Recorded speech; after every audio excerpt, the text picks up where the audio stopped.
Good evening and welcome to the Villa Park podcast. It's me, Rich, and I'm here with Kev, and we have Martin, who'll be joining us shortly.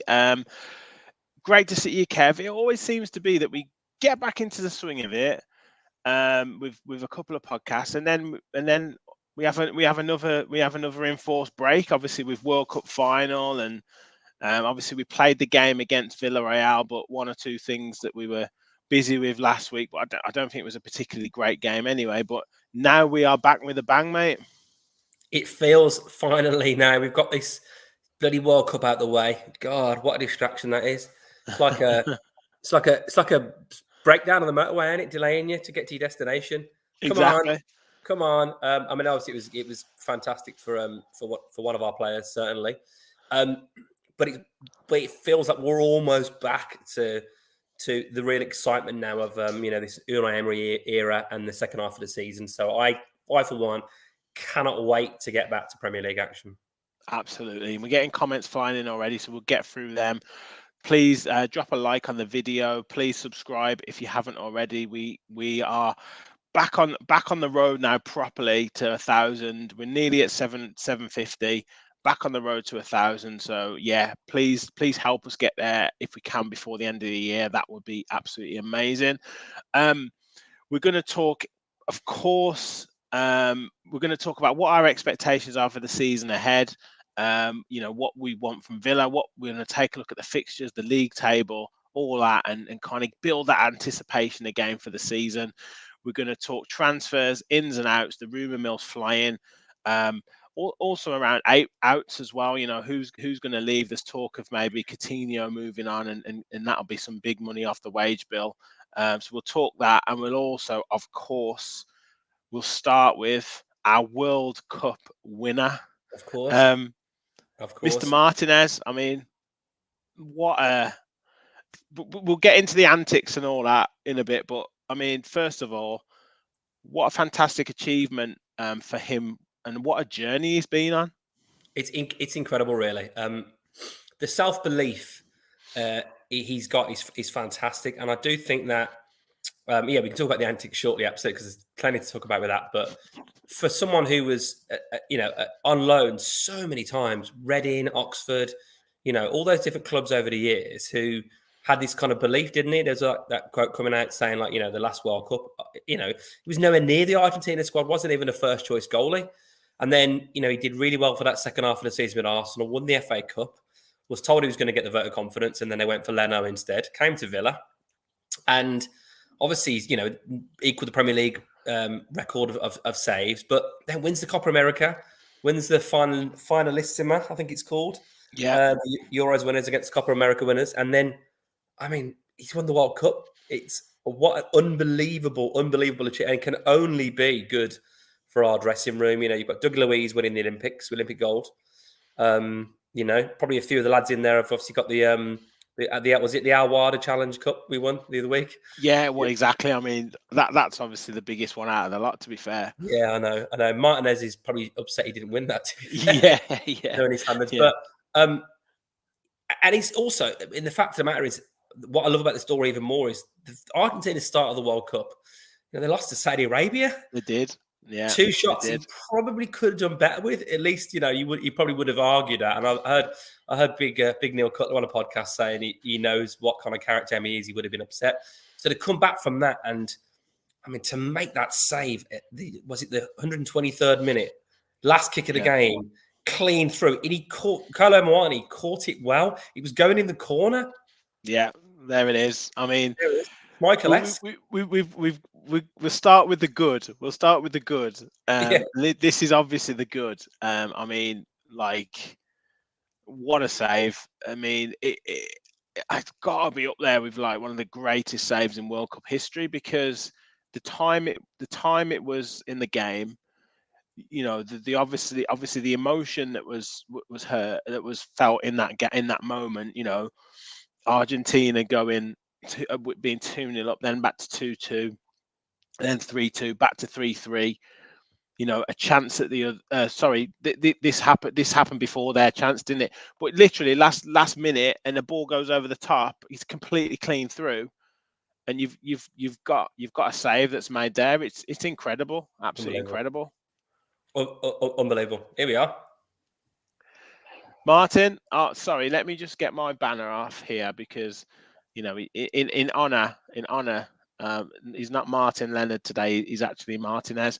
But yeah, Martin, we just talk about that save that was made, last kick of the game from Emi. What a save it was. Oh, as soon as I seen your man was in, I was saying to myself, he's scoring that. That's it. France have won it. And when Emi made that save, I was straight onto the group chat and I said, lads, this is why he's the best keeper in the world to my mates and all. And they were just like, shut up. They were having none of it. And I was giving it the big one. So, but funny enough, had Argentina gone and score up the other round from that save, like, you would have been talking a serious moment there. Big save from Martinez, and then Argentina going to the World Cup and their last kick of the game. Exactly. Yeah. Yeah. Pandemonium. Yeah. I think it's even better that it went to pens, and he obviously had his moment as he always does. Yeah. And I think that Kolo Muani shot as well was the classic sort of commentators, point they make is, if he'd have scuffed it, he might have gone in. And I do think if he'd have scuffed it or caught it and actually not so well, maybe it bobbled or bounced a bit and got past the hand, I think he might have scored it. Like, I think someone put in the comments, but I don't think Kolo Muani could have done much more. He caught it, running onto it with pressure behind him, and he caught it well. It was going in the corner. Yeah, I think it was a good strike. He maybe could have been more composed and took it past the keeper, But I mean, in that moment there, you're thinking get it on target with a bit of power and away from the centre of the goal, and it was just a fantastic save. And it's everything for him, the showman that he is, that he then gets another opportunity to shine in the shootout, and it was pure shithousery, wasn't it? The shootout, pure shithousery. Yeah. Rich from Eagle Eyed Football says Muani's save was incredible. They're the same. Muani should have done better, but it takes it away from Martinez, and I think that sums it up. We've got loads of comments coming in, so yeah, we'll get to them because the second part was maybe the bad in terms of the dancing. We've seen it before. But obviously, the reasons why he was doing that sort of dad dancing was because of the antics and the save and the shithousery, shall we say, for kind of the mind games that he plays for penalties. And Martin, it actually worked. Obviously he saves one and he forces the player to miss, and that's we talk about players pulling in the defenders pulling. Strikers or midfielders going down easily. This is where the goalkeeper comes into his own when it's a penalty shootout, and you do what you can to win, don't you? Yeah, and I love what he done to Emi, where he just picked up the ball and just started bouncing it, just going back to the goal, and the ref saying to him, "Can you give us the ball back?" All right, no problem. And just threw it away from the ref. Yeah. And then as Emi's putting the ball down, there's the ref trying to organise with him putting it in the spot, and there he is looking over his head. I know where that's going. In his head, and funny enough, he went the right way. Yeah, well, that's it. He forced him wider and wider, didn't he? The ball may have went wide, but he went the right way. And he got his hand to the Mbappe penalty to them, actually. He did. So he basically, in that regard, Martinez won the World Cup for Argentina in the penalty shootout. I know we can say what we want about Messi. He got 2 goals and the Mbappe hat-trick, but it kind of took away from what Martinez done in the penalty shootout, which is caused just pure shithousery on the biggest stage of world football, and you cause pure shithousery and win the World Cup that way. It's just hilarious, and you just can't help but laugh at the way he's done it. Yeah, absolutely. And Kev, sorry, you have your say in a set. I just wanted to ask you. Obviously, we've got. Neil Cutler was interviewed pretty much like his opinion on Martinez pretty much immediately after the event, and he was with Villa a long time, and even previously to Emi, and we've got history with the playoff semi-final, antics and mind games that Jed Steer played against West Brom. How much is it attributed to what Neil Cutler has maybe worked on with these goalkeepers at Villa to kind of, these clutch moments, these pressure moments within penalty shootouts that, Emi's picked up on? Yeah, I do wonder if we'll regret letting cuts go, actually, because I think it's big. There's a bit of, actually, for those that don't know it, there's a bit of a a kind of a theory out there, obviously, about the mind games of the playoff semi that was actually debunked by Cutler. I listened to him talk about it on a fair enough. interview. Fair enough. He said actually it looked like Jed Steer was staring intently at Holgate, didn't it? But he wasn't. He was looking towards the fans apparently. But the way the angle was, it looked like Steer was proper eyeballing him, and it apparently wasn't. So I mean, I'm not saying there wasn't a little bit of like action and antics, but that was the big moment where we were like, Jed Steer's unbelievable. He's staring right in the eyes. Yeah. He's awesome, but you just killed my theory there, Kev. Yeah, I know. Sorry, I just had to say it. But I saw someone put a tweet about this saying if you weren't a Villa or an Argentina fan, you'd think Martinez was a prick. And do you know what? Part of me thinks some of his antics are a bit prickish, but I think it's all part of the aura. And I think, do you know what he's almost like for me? You know, like Gerwyn Price in the darts. Yeah. Or like other dartists that are absolute like characters and everyone hates them and they're booing. But that's part of what they're all about. And I think, you know, Lloris's being kind and friendly and polite and, you know, well-mannered. But there's no doubt from a mind games perspective, it definitely worked. I mean, you go back to the Copa America when he saved 3 pens in the shootout, and you can hear him because of COVID. Obviously, there's no one on the ground, pretty much. And the stuff he's saying to Yerry Mina is an absolute beast of a man, and he's basically saying to him, "I know where you're going to put it. You're going to miss. You're rubbish." Like, and of course, in cricket, happens all the time. Sledging, you know, on the pitch when there's fans there. There's probably footballers constantly saying, you'll hear stories on podcasts, won't you? And like under the cosh, whatever, and they're saying that people would say stuff on the pitch. In that moment, because everybody's watching at the World Cup final and billions, but that's probably nothing that happens probably to a fullback, to a winger on a Saturday afternoon somewhere saying your mum's this and you're crap and you know I don't know how you got a Welsh cap and or whatever, like all that kind of stuff. So I think we can only give credit for it's marginal gains, isn't it? And there's no doubt about it, from a marginal gains perspective that Tchouaméni was affected somewhat with that, and that is. You know, the one that was missed and the one that he saved was the difference. 100%. Before we get to the ugly, we'll go through some comments. So Gaza is on saying evening Gaza, and I know he was very quick to say on Twitter that he predicted Argentina to win the World Cup. So there you go, mate. And I think he had a big prediction for Emi as well. So very, very good there. Well done. And AJ's in the house. Emi, the man with the golden gun. Glove. Saying hi to everyone. Rachel's in. Hi, everyone. Gary's in as well. Hi, all. Hi, all. Nice to see you, Gary. There we go with the World Cup there. Horalio's in, saying buzzing for Emi. Yes, we all are. AJ there, give the vid a like. Thank you, mate. Yes, please. Everyone, please give the video a like and the channel a like and a subscribe as well. We spoke about that. Gaza, definitely world's number one at that certain housery. We'll talk this in a second, so we'll keep that to one side. Gary, we'll talk that in a second, and then we'll talk about Lloris and Martinez, which you mentioned there in terms of like both quality goalkeepers and a different way of doing things. The man with the golden gun there. Look, all sports stars have an arrogance about them. Some show it all the time, others keep it cool, calm, and collected. So they've always got a different way. And Rachel says there, if Emi plays for you, you love him. If he's against you, you hate him. Yeah. And that's there's certain players that are like that. Martin, Robbie Savage was one. Roy Keane, yeah, exactly. So you've got to go with it, and you love having them in your team at some points because they like Kev says there, it's the marginal gains that they can give you if and if you can get away with it, you do.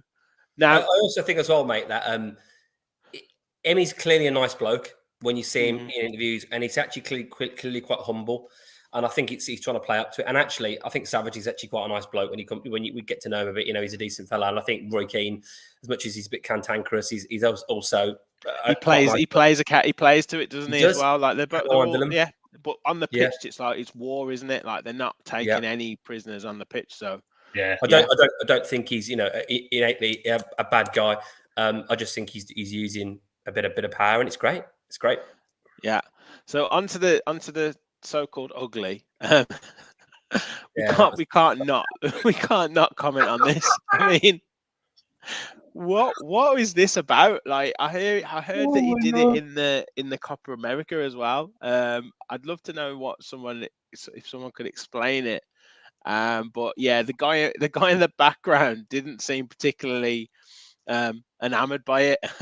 But yeah, I mean, Kev, just what can we say about this?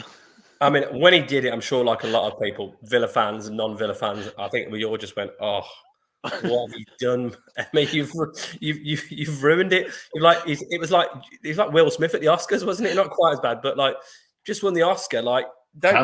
Calm down with that comparison now. Let's. Yeah, yeah. He's I don't know. People do silly things in the heat at the moment, and I'm gonna let him off with that. But it just that picture, obviously, someone obviously a Qatari guy in full on dress, probably quite a strict, strict regime. That would be seen as probably quite not orthodox way to behave over there. But he's just won the World Cup, so what can you do? No, exactly. Martin, I guess I don't know. I guess it just sums up the character of Emi Martinez. Like he's just an enigma wrapped in an enigma. I don't like. What can you say about him? I literally said when I seen that I just couldn't stop laughing. That was my reception. I just could not stop. And my brother was sitting next to me like, did he just do what I just think he did? I said, yeah, he did. And then I got a picture and I sent it to my cousin who lives in Solihull, but he's a blue nose, God love him. And he just went, he looks like he doesn't give a bollocks, does he? He says, no, we just want to walk up with you. Yeah. So like brilliant. I loved it. I just thought the funny side of it, like you just won a World Cup, call a shit house in a penalty shootout. Well, like, and if you see there's nothing anyone could do now. Like you say, it's just one of those where they just were like, let's ignore what just happened now. I think even like Gary Lineker on the BBC was like, yeah, we don't really need to see that, Emi, but like, it's like we'll give him a free pass. Commentary, I was watching it on RTE back here at home. They were slating him, was like, oh, you just ruined your big moment, didn't you? Blah, blah, blah. I was saying to myself, shut up. You just wouldn't care if you just won a World Cup. You wouldn't know what to do. Exactly. ITV didn't mention it, I don't think, from what I could see. So anyway. Oh, well. They were classing it, so there you go. Yeah, on to Emi, and I say Gary Howlett mentioned it earlier about his stock is going to obviously be high. His stock was high already, but it's even higher now. You've got a World Cup winner. His agent will be, regardless of how much he allegedly wants to stay at Villa. I know he's signed a deal previously up to 2027. But as an agent, you wouldn't be doing your job if you weren't looking for a pay rise or if you weren't putting word out there. And we've already seen stories in there about him, about Bayern Munich potentially being interested. The agent's talking, why not go to Italy if it's a Champions League club? And as I say, Gary said you can't see him staying. Can we? Yeah, I can. Kev, well, Martin, I'll come to you first. What do you think about the whole situation there? I can see him staying if we do really well this season and do well, obviously, over the course of the next few years. And I can also see the Villa owners giving him a new contract to keep obviously probably not an extensive few years, probably the same amount of years that he has already, but just probably a pay rise. I can see that just to keep at the club. And you've seen him talk about Villa, the way he spoke about Villa, and he's never really shown any sign that he wants to leave, even before the World Cup or before the Copa America. Even when he won that, there was never anything, oh, you know what, I'm not just winning the Copa America, I might just leave Villa for a bigger club now because now my market's gone up after that. So I don't see him leaving at all in the near future, because if you're going to get rid of him, you don't do it in January, because that's when you don't really hear any big signs. You might hear them this month coming because of the World Cup, but I don't see him leaving. I really don't. Yeah. Well, Gaz has made a point there. Without Villa, he doesn't have an international career, and that's exactly what I was going to say, Kev. Like, for all his stock has risen, yeah, like obviously he takes the credit because he's worked really, really hard, but he wasn't playing first team football before he came to Villa. You know, he was going around different clubs, Oxford, Reading, Wolves. You know, he had, like I say, he just kind of broke into the Arsenal team by mistake, but then wasn't given the number 1 jersey. So it's absolutely the case that, you know, him playing first team football at Villa has brought him this opportunity. Yeah, no doubt about it. But I think that's all well and good, isn't it? Like, you know, there's been plenty of situations where someone's been given opportunity and then the brighter lights come calling. I do think absolutely, you know, there's a few of the comments there, but I totally agree that he's really, really bought into Villa. He loves Villa. He really appreciates everything Villa has done for him in terms of making him a number 1 goalie. And it's clear in his own interviews, what Cutler's said, that's true. I am actually quite relaxed about the whole situation. I don't think he'll leave. I don't think he'll leave, as Martin says, in January. I don't think he'll leave imminently. But if he does, we're talking huge money, big money. Well, if he does, I think the power is all in Villa's hands. I might be slightly controversial saying this, but I don't think his form's been that great for the last year or so. Compared to what he was like when he first joined us. I think there's been a few times you can question him, you know, on some saves and maybe getting down a bit slow. And I know it's easy to, you know, to be a bit picky at times, but if we got £80 million, £100 million for him, and we bought, I don't know, Melier from Leeds or another of the highly rated goalkeeper for a fraction of the price, I don't think it would necessarily be a bad deal for the club. However, we've got this project. Emery's a big manager. We're rumoured to be one of the busiest clubs in the transfer window. We'll talk about that shortly, of course. And it wouldn't be the ideal thing to lose your World Cup winning goalkeeper from that project. So I can see very much he would stay. But I think if he didn't stay, it would be very much in our hands. Yeah, I agree. I think, you know, from a club point of view, if an offer came in for like 70, 80, 90 million, then I don't necessarily think you could turn your nose up at it. I think you'd have to seriously consider it. Yeah. You know, particularly as, you know, could you get a slightly less good goalkeeper for 30, 40 million and then spend the other 30, 40, 50 million on a striker? You know, so I think there'd certainly be stuff to consider there. And like you say, his form hasn't been amazing. Can I just jump in now? I think you could get a slightly lesser goalkeeper for a fraction of that. I mean, yeah, exactly. Yeah, 20 million even. Tremendous. Yeah. He was 25 million. Melier wasn't Melier 5 million for Leeds. 5 million for Melier. He's brilliant.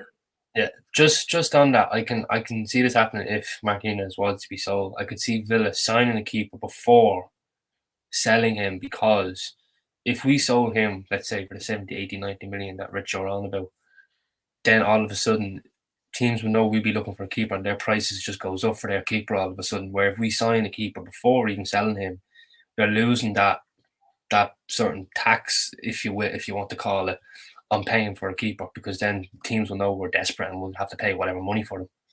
Yeah, good shout. Yeah, I think the Olsen situation, I know he played a couple of good decent games. Which one? No, in this mid-season break, he looked a little bit more comfortable. I mean, that's nothing to do with, like, it's not the competitive nature that I'm not reading anything too much into it. It's not the competitive nature of the Premier League. I'm just saying that, you know, it looked a little bit more comfortable with him behind them, the defense did, and he looked a little bit more comfortable, you know, in terms of it in the sticks. But yeah, we certainly need another backup goalkeeper. So if he does go for like a number 1 style keeper rather than like an actual backup, then that does soften the blow a little bit. Ian's talked around there, so, you know, he thinks Martinez is bought into the project. If you don't see significant progress with Emery by the summer, then you could see him going. But I think that's a fair reflection. You know, we could say that about a lot of players as well. Yeah, but also, if we make a marquee sign in the January window, he thinks it'll settle everyone down. Great. So, you know, I agree. I was just going to say as well about Martinez.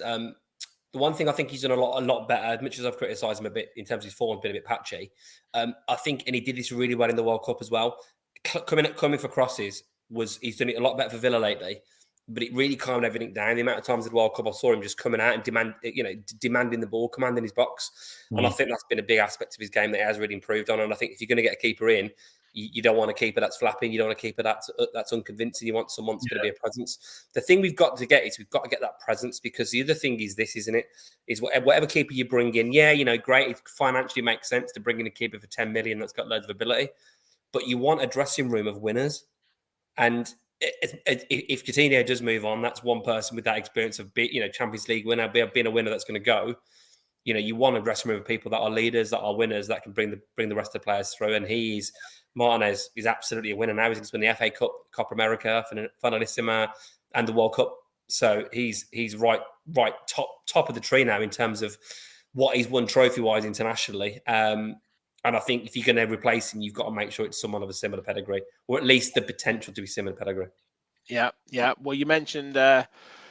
Coutinho there, and that looks like a player that could be leaving Villa, or whether that be on loan or loan with an option or even a permanent. But yeah, I've got some pictures here of like sort of happier times with a little Brazilian. When he first came, and we were talking before the show, Martin, about, obviously it's not worked out, but when we signed him, it was, massively exciting. It was, I was saying it was the best player that we've ever actually signed in terms of like ability wise and technical ability and profile.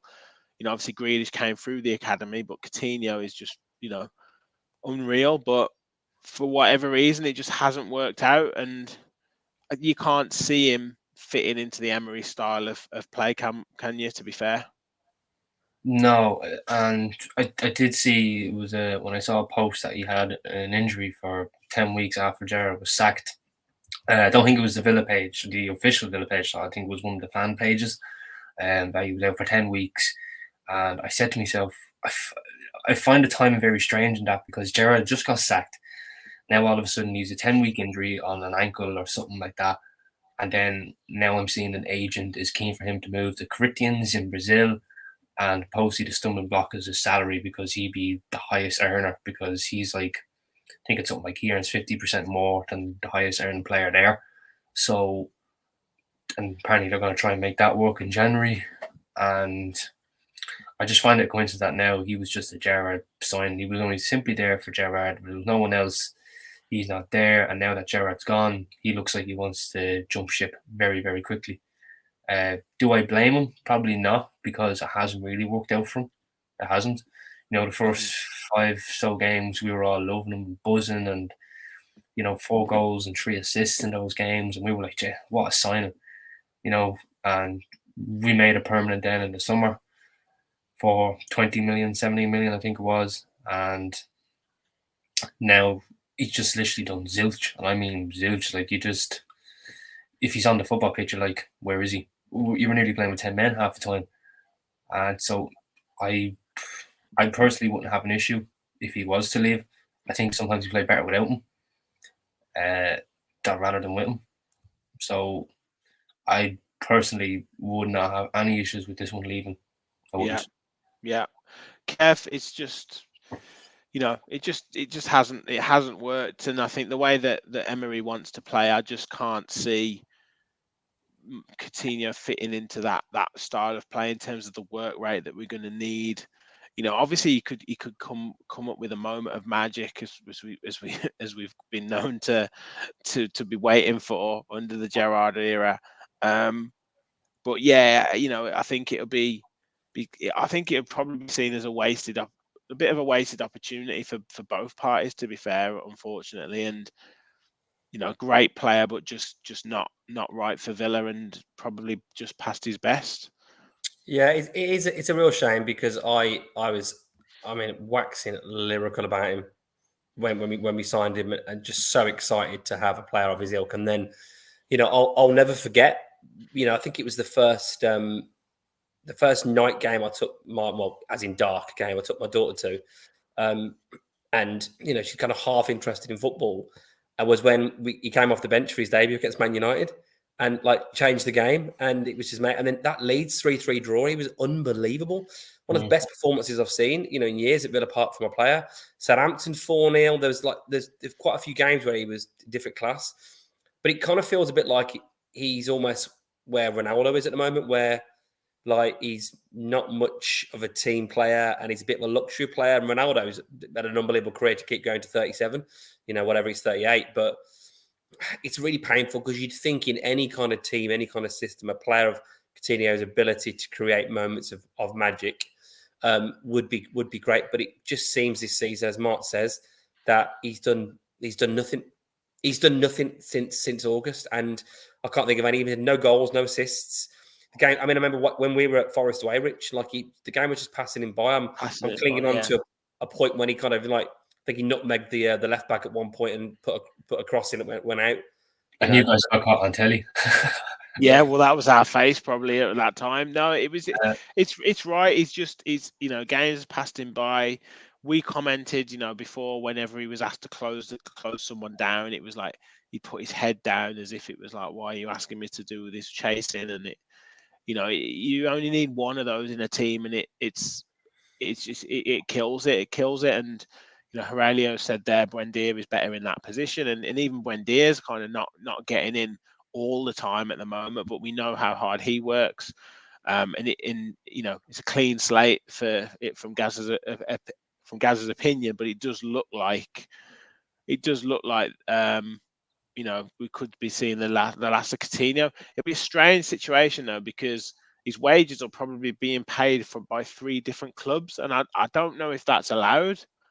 I don't know, because Barcelona will be paying a portion of his wages, Villa are paying a portion of his wages, and then I would imagine Corinthians will be paying a portion of his wages. So, yeah, and if Barcelona still owe like a ridiculous amount of cash to Liverpool for it, then the world of football is just crazy, isn't it? I mean, how they've been able to buy the players. There'll be some sort of legal loophole that he owns some sort of his rights or something, and they'll pay for a part of that or something. I don't know, but something like that. Yeah, it would just be. I just don't think you could have him kind of sitting around like training sitting on the bench, coming on for 10 minutes here or there. You've either got to use him or you get rid. Yeah, free up a space, and absolutely that system that Emery will be playing will be, be a bit more intense, won't it? And if it's going to be a 4-2-2-2 formation, where does he fit in? Yeah, agreed. It's a 4-4-2, but it's not a 4-4-2 at the same time, because it's kind of everyone's floating about really, and it's like it's a 2-2-2, isn't it? That's what you kind of play, isn't it? It's 2-2-2 with the ball, and then you kind of play like a 4-2-3-1 sort of thing, but it is a 4-4-2-2 or something like that. Yeah, it changes with and without the ball. That's why he needs midfielders who can run distance with the ball quickly. Because otherwise his strikers are isolated. I've popped this comment on here. Now, we covered him a little bit on the last episode, but the rumor hasn't gone away now. Whether it's the agent or whether it's Villa interested, his name's been touted around. Is Marcus Thuram, but it does look like we are in the market for an attacking player. We've obviously got Thuram here. We've got Nicholas Jackson again, who's been rumored today that we are potentially speaking with Villarreal and maybe going to go in with a bid. Obviously, 2 slightly different players. Thuram more strength and power and speed, and then Nicholas Jackson a bit more like in the Traore sort of mold in being sort of quite wiry and quite quick, skillful. Yeah. Martin, can you see either, or can you see both? Or is it just like they're sort of being touted around and seeing which club takes the bait that's going to be kind of a similar standard to Villa? Like I can imagine Everton being linked. I can imagine, obviously Newcastle are above us, but like Newcastle being linked, maybe even a Palace, those type of clubs being linked. Is it concrete that we're interested, or do you think there'll be other clubs like coming in for these players? I think there'll definitely be other clubs coming in for these players. Definitely for Thuram, whose price tag at the minute is at 10 million because his contract's up in the summer. As for Nicholas Jackson, this is the first time I'm hearing about a link with himself, so I can't imagine we'd be the only club. going for him because we probably have a head start because of Emery. So there'd be a connection there. So he'd probably be ringing his agent saying whatever, this is what we're doing at Villa and blah blah blah. He knows me from my time. He knows the football I play. He'd be well used to it. So there is that little bit of a head start. So I don't know too much about Nicholas Jackson, so I can't really give any insight. But with Thuram, I do know that Emery is a huge admirer of him. He tried to bring him to Villarreal in the summer, so I'd imagine him and the agents as well for Thuram were talking for a good while. And supposedly he was very close, but just didn't happen in the end for whatever reason it didn't happen. It was never said. So I can imagine, but there will be definitely other clubs touting for him because he's got a very small price tag for the type of player he is. 15 games, 10 goals, 3 assists. It's kind of a no-brainer if you're going to pay nearly 10 million for him, because if Luton Gladbach are going to want to cash in on him now rather than losing for nothing in the summer, because it's been very open that he's not signing a new deal. So I don't know who I'd rather. So I'd probably lean more towards Thuram because I know a bit more about him. Yeah. Than Nicholas Jackson. But yeah, whoever comes in, I hope just does a good job. That's all I hope for. Yeah. Kev, Gaz is saying there, Thuram is exactly what we need. Big, strong, live wire. And I think Ian had mentioned before, the jury is kind of still out on Watkins and Ings at the moment as well, in terms of their ability to hold the ball up. With Watkins, it's can he finish? With Ings, does he get involved in the game enough? Is he consistent enough? So yeah, I mean, does someone like a Thuram who looks the part, is quick, can hold the ball up, can cause problems. Even if he's not starting every game, he can come on and be that sort of second option, that plan B sort of player. What are your thoughts there? Is it likely that we can get him, or certainly is it looking like Emery is seeing that as a potential area that we need to strengthen? I think it's been an area we've been strengthening for ages. The fact that on this podcast we've almost at times been the Keenan Davis appreciation podcast, haven't we? At times, and I'm having to just justify that sometimes to some of the comments of people that maybe haven't heard us talk about it as much as we have. But it's not because we think Keenan Davis is the best player in the world, and if you're only eating toast every day, sometimes you might fancy cornflakes as a change. And it's like, if you've got Watkins missing the target all the time, and you are. Gary's saying he's the French Keenan Davis. well, do you know what? If he is, he looks better than what I've seen in the World Cup. But look, we've needed an upgrade, an alternative option in that area for ages. I do think there's still legs in the Watkins thing. I think Emery will get more out of him. All accounts, his relationship with Gerrard wasn't the best Watkins from what bits I've read. So, I'm hopeful Emery can, but can he make him a finisher? He's not a finisher, and I think we saw in the Villarreal friendly again. He's failed. Fail is in front of goal. Ings is still not as old as I think some people think he is, and I think he's 29, 30 now. I think he's 30. I think he's 30 now, but he's a finisher. But has he consistently done it for us? So there's got to be a place for someone. Whether Thuram needs to be the person. If the question is, do I think we can attract someone like Thuram? Well, I think we can now. I think you've got to think about. Yeah, we've lost Gerrard. We've got Unai Emery, full-time Europa League winning coach, who's got a great track record. We've got a World Cup winning goalkeeper. We've got some pedigree throughout the team. And also that squad as well. Look at people like, wasn't that many at the World Cup, which I think does a favour. But Wendy and Louise could easily be in their respective international squads moving forward. You've got Digne, you've got Kamara, you've got real quality there in terms of the squad. So whether it's Jackson, whether it's Thuram, whether it's Felix, very unlikely. I do think we were in a situation where I think we can attract, and that's probably why getting Coutinho off the wage bill is probably going to need to be a must if they want to bring someone in. Yeah. I think Wolves have signed Cunha. I think they're looking at a loan to buy, like a mandatory buy. So we'll see what happens with them. Gary's there interested in Embolo for Switzerland. Would love Embolo. Looks brilliant. Player. Yeah. Looks a really good player. Yeah, absolutely, Gaza. Yeah, absolute beast. George is in the house. Good evening. Thank you very much for the compliment there, George. Cheers, George. Yeah, love it. Yeah, I think Mbolo.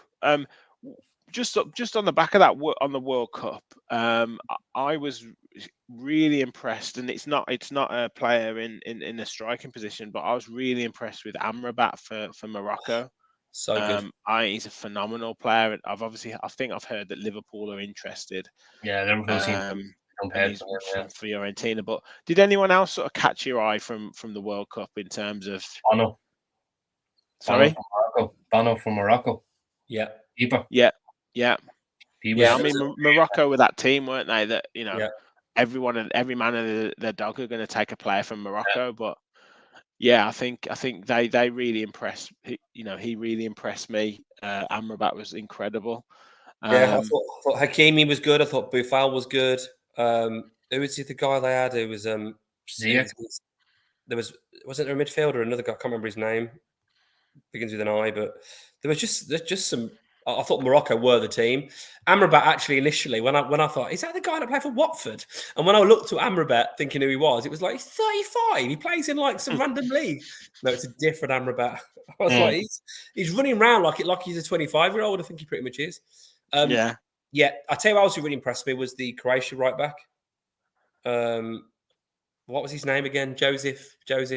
Oh, is it Vardiol as well? Vardiol was brilliant. Yeah, they were right back. We should ask me this before, right? Yeah, sorry. It just came to me as a question to ask, but yeah, that's fine. That's fine. I'll get you his name. Julian Alvarez was another impressive one. He was very good. Who's that? Yes. Yeah, he brilliantly. Yeah, I'm good. We didn't sign Who's Alvarez. Who did you say that? Mark, who was that? Julian Alvarez. You know, your man with Man City. Yeah. Is it Juranovic? Juranovic is the guy. Absolutely. He plays for Celtic. Yeah, very, very good. But look, really good as well. Lubrovic, is it? Croatia's goalkeeper. Oh, the Croatia goalkeeper was Jukanovic, is it? What's his name? No, Livakovic. He was really good. Very good. Yeah, very good. Yeah. So there was one or two, and Gaz has mentioned Alexis McAllister. It was fantastic for Argentina. And he's Irish. He's Irish and Argentinian. His grandfather's Irish. Okay, why? There you go. Yeah. Probably why. Yeah. We know we us Irish people know the granny rules. That's all right. You could have had him. I can't really think of anyone else that really stood out that I was kind of surprised about. Guardiola was highly rated, and I thought did really well. I was really impressed with Guardiola. I think he'll go to a big club. Enzo Fernandez is in, says looks really good, really good. There was I even think there was a few players in terms of like some of the wins that were there. Oh, by the way, Japan had some really good players. They did. I liked the guy in midfield, the young guy in midfield for USA as well, who's actually qualified for England but chose the USA. I thought he was really good. I thought midfield was decent. I thought Kim from South Korea was all right. Who? Kim Son. from South Korea. Oh, Kim. There's about 7 of them. Yeah. There's a lot of Kims. I thought Weston McKennie was decent. I thought Tyler Adams, obviously, he's at Leeds, was decent. It's all action, isn't it? The USA team, yes, and that's they are. One thing they'll be good. They'll be good next World Cup, I think, and especially in their country. Because everybody there was back, didn't he? Yeah. That young lady that he scored for Portugal as well. That hat trick was brilliant. That game, wasn't it? One he dropped Ronaldo for. What was his name? Ramos. Yeah, but he was terrible the next game. But obviously the man with the golden gun there, saying Ramos from Portugal was good.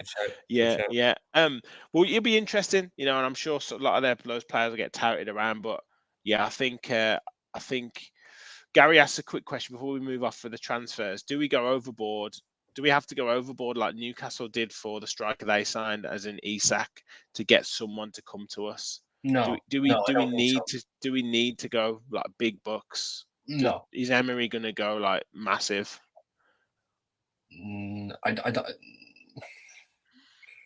Villa's not really renowned for going for big bucks, like 65 million sort of players. We're not renowned for that. Well, Buendia is our record, isn't he? 38, is that right? 38 million. No, I don't think. You can get a decent striker at 30 million. You can. It just depends on negotiations. Well, I thought we were going to do it in the summer because we were having this conversation last year. We did, yeah. Our strike's not been good enough, and we didn't get anyone in. I don't think Villa would be averse to it, but whether we need to do it in January, I still think I worry about the amount of goals we're going to score. Tammy? Again, I think Tammy has limitations, but I think I would take Tammy in a heartbeat. I think Tammy is a focal point as a striker. Will score goals. I think we'd get you 15, 20 goals in the Premier League season. I saw a thing that if Man City go for Jude Bellingham, that we would be going for Jack Grealish. All day long. I don't know. I can't see it happen. I think Jude Bellingham's going to Liverpool. I do. Yeah. We'll see. Like I say, guys, thank you so much for the comments coming in. It's great to have the conversation. It's great to be back with the pod, like properly, you know, chatting around what's to come and you know, all that. So please keep your comments coming in. As I said before, please do give the video a like. And if you haven't already, please do subscribe to the channel. It'd be great to get up to that 750 mark and then onto 1,000, which would be amazing. So yeah, please do subscribe. Just to close out, lads, obviously we've got this season after this mid-season break, a World Cup break, whatever you want to call it. We're back on Monday evening with the game again, the Boxing Day game against Liverpool. I just wanted your kind of thoughts on your expectations for the season, and for the rest of this season. We'll get the fixtures up in a second, and we'll get the table up now. Just so you can just so everyone can kind of see what we're looking at the minute. But yeah, with regards to the table, we are sitting in 12th position as it stands at the moment. Yeah. It's very tight in there at the minute. We're on 18 points. We're only 3 points off 7th, 4 points off 6th. But equally, we are only 5 points from the relegation zone. So you can see how tight it is in there. And with Liverpool home and then Tottenham away over the Christmas period, you know, it's a real opportunity, but it's also a tricky time. So yeah, from that 12th position, Kev, what are your hopes and expectations for the rest of this season? I just think it's got to be top 10, hasn't it? I think that for me, I mean, I'd like to think when we're 3 points off X and 4 points off Y, that, you know, well, it's only a couple of wins and we'll be sixth. Yeah, we lack consistency as a team. That's our, you know, it's our downfall, isn't it? We can have moments of brilliance and we can have times when we're playing absolutely terrible. And yeah, we got a new coach, new ideas, and it'll change a lot. But it's very much the same crop of players we had with Gerrard, and they could barely beat, you know, the dog and duck the way they were playing at times. So I think if you can solidify top 10 in the Premier League, who knows? Get a couple of exciting signings in, get your Carlos back, you know, Kamara getting obviously up to speed, and who knows what's possible. I think once you get yourself in that top 10, then it's time to kick on, isn't it? It's almost like, you know, championship playoff surge. It's a surge to see if you can sneak in maybe the European spots. But I just want Villa to be in a position where if we are established, then people aren't questioning whether they're going to come to Villa. Is it a step down? You know, that classic, why would they come to Villa? Well, if Villa are in Europe, then it's a different argument, isn't it? So I'm not going to get carried away, but I think top 10 has to be our ambition as a minimum, really. Nice. And Vibes FC's in the house. He says, let other people speak, Martin. So he's... Me and boys back and forth in the group chat. I was just about to tell him. But yeah, your kind of thoughts and expectations on the season. We're getting a lot of people saying 10th. Gaza, Aurelio, Rachel saying 10th. Really random reviews saying hopefully 9th. I think I said 9th at the start of the season. But yeah, what are your sort of hopes and expectations coming through for the season? Not necessarily even sort of where we're going to finish either. Just a huge improvement from that Gerrard ball. If you can finish in the top half, just about with 9th or 10th, that's probably a great achievement in itself because of where we probably started. So, and the game against Liverpool, I think we can take it to them because they've not been a great away from home at the minute. So, where we kind of actually have been decent enough at home. I don't think we lost the one game to we lost twice to West Ham and Chelsea, but other than that, like, we've been very confident at home. So, but I'd like to finish 9th or 10th. That would be a good, and hopefully an FA Cup run as well. You know, get a bit of an FA Cup run going. First game against Stevenage. About time we got someone a bit of a smaller stature to begin with in the FA Cup. Yeah, 100%. It was really. It was nice. It was nice to get. Really random reviews. I think he's trying to another keyboard, or he's one of those, you know, back in the day, Kev, when people used to send those letters in the post that were like cutouts from like magazines that had all the different serial letters. killers. Yeah. He says, and this echoes the point that Martin's mentioned about Emery being an elite coach, and Mings has said he's never seen anything like it, which I do take a little bit with a pinch of salt when players sort of talk about the new coach and how brilliant they are. Yeah. And we'll see if he goes on a bad run. We'll see what he's saying then. However, you know, what Martin said there about kind of improvement and just some tactical know-how and, dare I say it, identity is something else that we're looking to see. Yeah. Thoughts, Kev? Yeah, I think look, Unai Emery he's going to get a bad spell at Villa. You know, we've won 2 games, and therefore, you know, there's going to be down times. I think we've got to be patient around that. The identity, I think, that has already brought in such a short space of time is only going to build, and we've got to be patient with it. And it might even be a couple of years until you really see where it's going to be. But all the signs are good, and I listen. I agree with you, Rich. You got to take it with a pinch of salt, somewhat stuff like that. That's the equivalent of, like, you know, someone being on a date with someone saying that their ex was a bit of a dick. Like, you know, you're amazing. Yeah. You listen to me so much more than my my past boyfriend. Yeah, absolutely. Because he's clearly got a little bit of beef with Gerrard and the whole situation, losing the captaincy. So it's obviously throwing a little bit of shade at Gerrard by just saying this coach is unbelievable. Although Grealish did it, didn't he, when he moved to City? Although I don't think Grealish was strategic about it, but basically made out that Dean Smith was crap because he went, I've never had a coach like Pep Guardiola. He's unbelievable day one in training. And I'm thinking, all right, Jack, don't stick the boot in on Dean and Richard O'Kelly. They're trying the best, mate. So anyway. So but listen, put Mings to one side. Everybody that's pretty much ever worked for Emery has said how amazing he is. You've got all the players, you know, from all the Europa League winning teams that have really, really rated him. So we're in good hands, I think. Yeah, Gary said there, if we don't improve under Emery, then he gives up. Yeah, I and agree. There's people talk about patience and all that. So yeah, you know, I think we've got to be patient. But yeah, I mean, he's certainly the best coach in terms of pedigree that we could have hoped for. So let's hope for that. Just a quick look at the fixtures as well, lads. Just in terms of what we can expect over the next few weeks. And it's exciting to talk about fixtures. We've got Liverpool, obviously, Boxing Day, then we've got Tottenham, then we've got Wolves at home, Stevenage in the Cup. Martin said hopefully get a good cup run. Leeds at home on the 13th, and then Southampton away on the 21st of Jan. Then hopefully FA Cup in between that, and then Leicester beginning of February. So every game's tough. Look, every game is tough, but if we can get off to a good start, good solid results, then you're going into kind of home games against Wolves, Stevenage, and Leeds. You know, can get some real momentum then to go into like Southampton and then welcoming Leicester at the start of Feb, which. Yeah, Kev, it's opportunities, isn't it? It's tough games, but good opportunities to get some real momentum. Mate, I've had plenty of rants about England missing opportunities in the World Cup, in the Euros, in the World Cup before. Plenty of rants about that to anyone that will listen to me lately.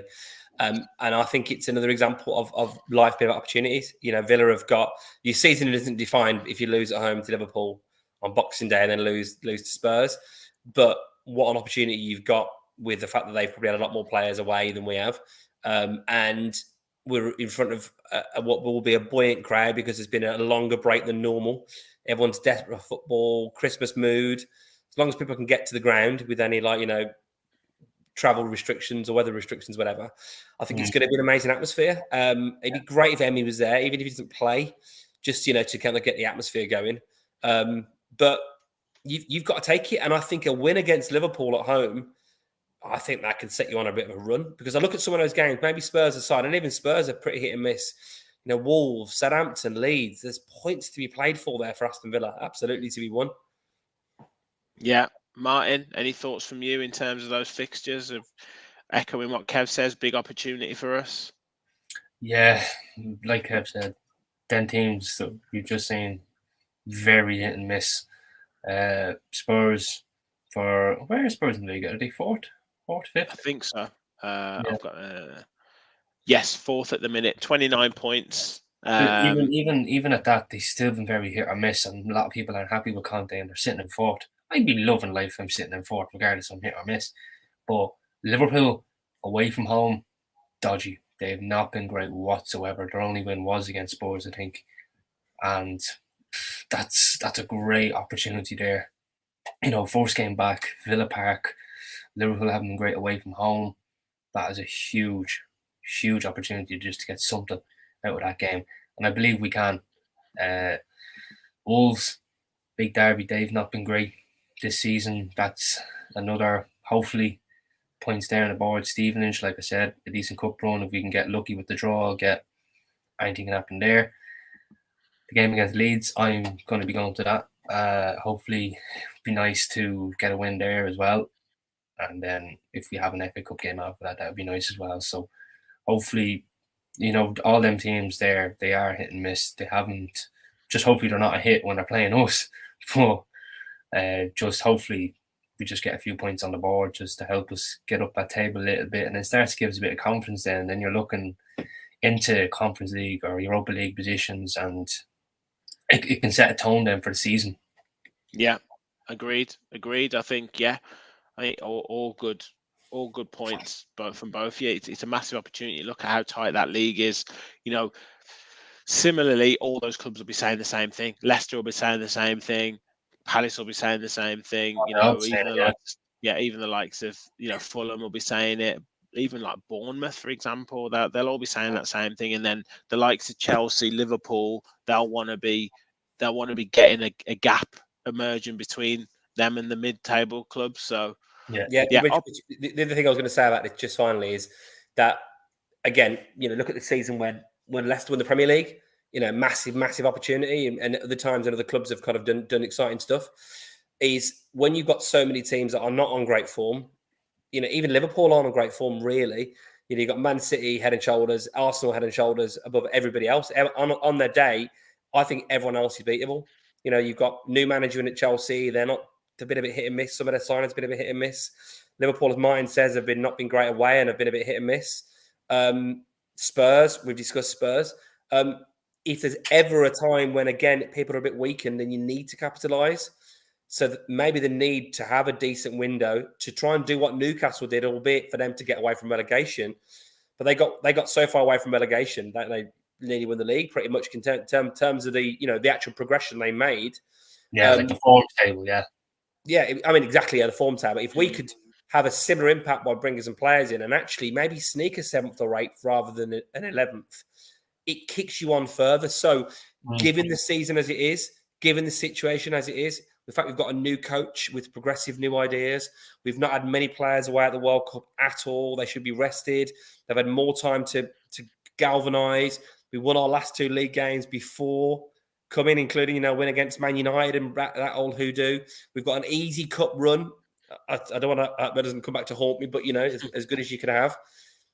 Why not? Why can't we kick on? I'm trying to be pragmatic and say, let's finish top 10. But when you consider those fixtures, I think we have to roll the dice now. I don't think we did it. Did we last January? Well, sorry, last January we did do it. I don't think we did it in the summer. I mean, in terms of the signings we made. Yeah. And I think we have to go for it with obviously the right kind of quality being available, because I think we might regret it if we don't. Absolutely, lads. Been a pleasure. Thanks for all the comments. As I said before, it's great having the interaction with you guys and joining in with the show. We'll be back, I'm sure, later on this week for a preview of the Liverpool game, and it's great to talk about Premier League football that is back. So I think Thursday or Friday we'll be back for that. So please look out for that on your on your notifications. Make sure you subscribe to the channel. Make sure you drop the video a like. Kev, Martin, it's been an absolute pleasure having you back on board. So thank you so much. Cheers, lads. Thanks, everyone. Cheers, everyone. And please remember, we all follow the Villa. Bye, everyone.